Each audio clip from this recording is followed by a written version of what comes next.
changing your life one story at a time. This is the Chicken Soup for the Soul podcast with Editor-in-Chief Amy Newmark. Hey, it's Amy Newmark with some instant inspiration from Chicken Soup for the Soul.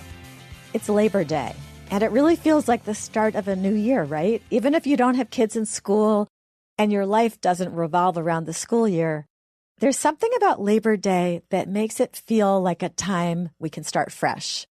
And I know that I'm filled with ideas for how I want to do things better now, and I don't want to wait until January 1st.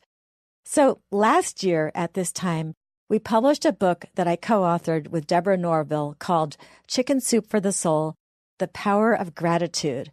And we made that book together because it's amazing how powerful gratitude is as a tool that you can use to change your life. And today I want to share two powerful stories from that book about two women who used gratitude to dramatically improve their marriages, although the lessons learned could apply to any relationships, not just marriages. In the first story, Linda Newton tells us about one of her counseling clients, a woman named Earlene. Earlene was poised and elegant, and she was in her late 60s, and her husband had recently retired, and she was really feeling the pressure of being with him 24/7. "He's driving me crazy," she said. "I give him instructions on the simplest things like making coffee or operating a blender, and then I end up repeating myself 10 times before the task is completed. For goodness sake, the man was an engineer for 40 years.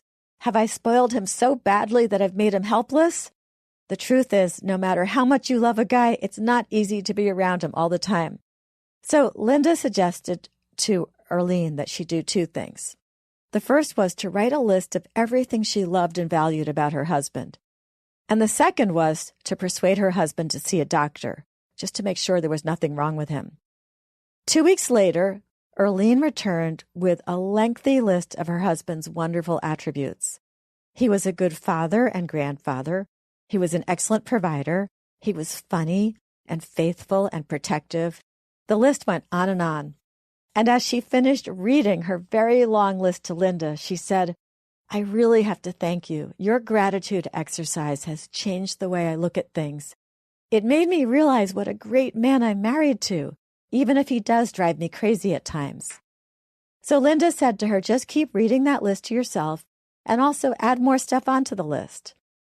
Then 3 years passed and Linda received a letter from Earlene. And here's what it said. "I wanted to give you an update on my life. 4 months after I came for counseling, I finally convinced my husband to see a doctor.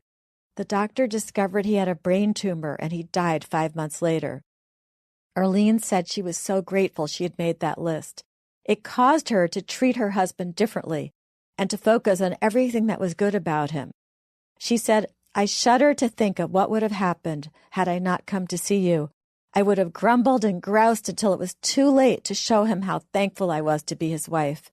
Embracing appreciation in place of my frustration was a gift to him, but it was a gift to me as well, one I will never forget. Gratitude changed everything for that couple, and just in time."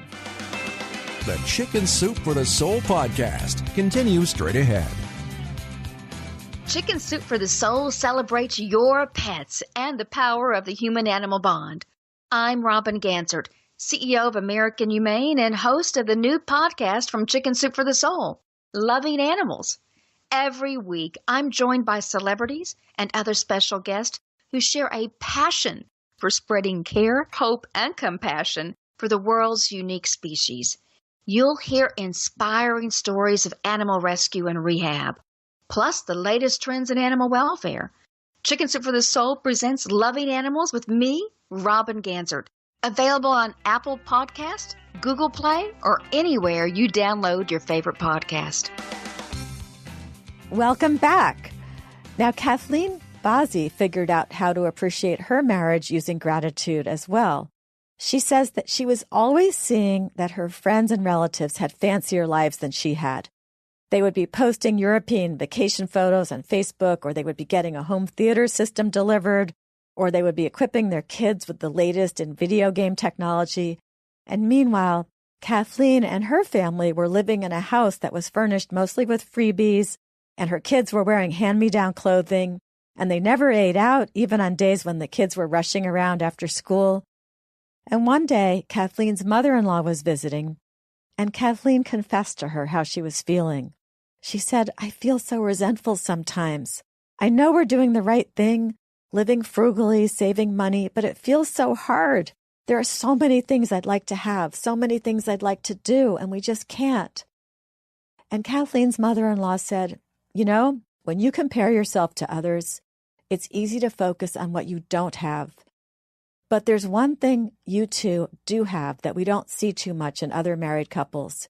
You two make a priority of going out together and taking time to focus on your marriage. And that's a very important thing. You two have such a great marriage." Kathleen thought about that, and she realized it was true. She and her husband had been to the movies the week before. A few weeks before that, they had gone to a dance together, and they went on bike rides and hikes and picnics.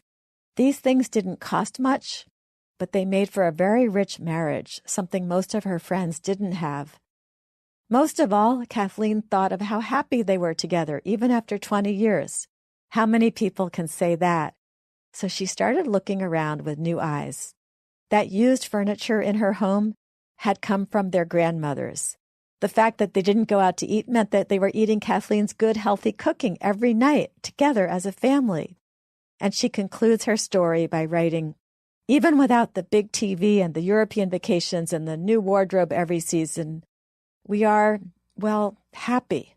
And you know what? That's enough."